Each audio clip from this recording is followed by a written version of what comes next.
With United going out, that means no English club in the semi-finals of the Champions League for the first time in 7 years. What does that say about the state of English football? It's a bit worrying to a certain degree. I mean, from the Champions League point of view, in a way, it's probably a good thing, to have something a bit different. But obviously, from the Premier League's point of view and the country's point of view, it's quite strange that after dominating the Champions League for so long, we haven't got a team in there.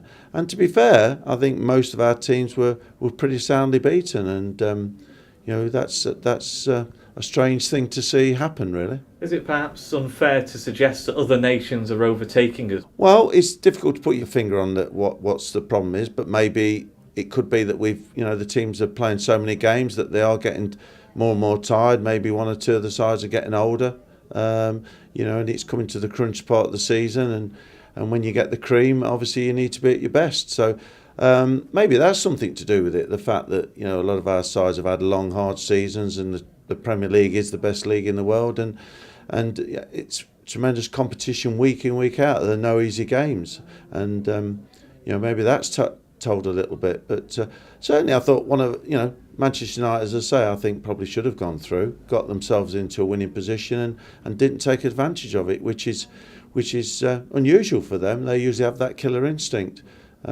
Chelsea are not getting any younger as a team, but are top of the Premier League, and have still got some fantastic players. So it was surprising that they went out. I think Arsenal were beaten by a better team. I mean, Barcelona, to me, probably will go on and win the Champions League, because they are a great side with probably the world's greatest player at the moment with Messi. Looks as though he could even be better than Maradona. I mean, Maradona was the best player I ever played against, although he was a little cheat, as we all know. Messi looks unbelievable. Some of his ability is incredible, and obviously it's going to be a pleasure to watch in the World Cup. Turning our attention now to our own great hope, Wayne Rooney. Of course, his fitness problems well documented.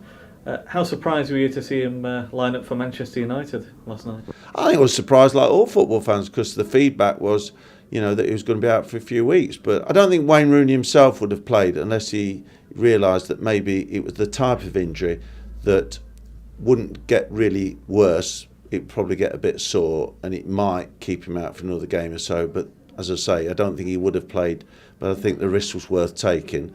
But I don't think you can go out and play in a game of that magnitude if you're not pretty much 90-95% fit, really.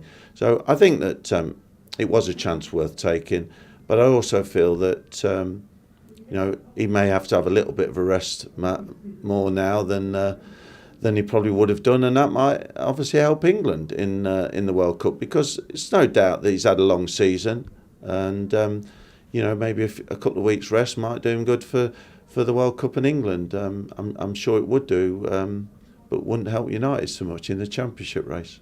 To me, Wayne Rooney, has a chance of going to the World Cup and doing what Messi is hoping to do, and establish himself as one of the great players of all time, because he has that potential as well. He's a different player to Messi, but in a way that I think is a good way. He's got that ruthless ability to score goals on a regular basis, and I think he's also a provider. Maybe he's a better goal scorer than Messi, but maybe Messi's just got that little bit more of a natural sort of dribbling ability. But certainly Wayne Rooney could be just as effective as Messi for England in the World Cup. I believe that. I think Wayne Rooney is a little genius.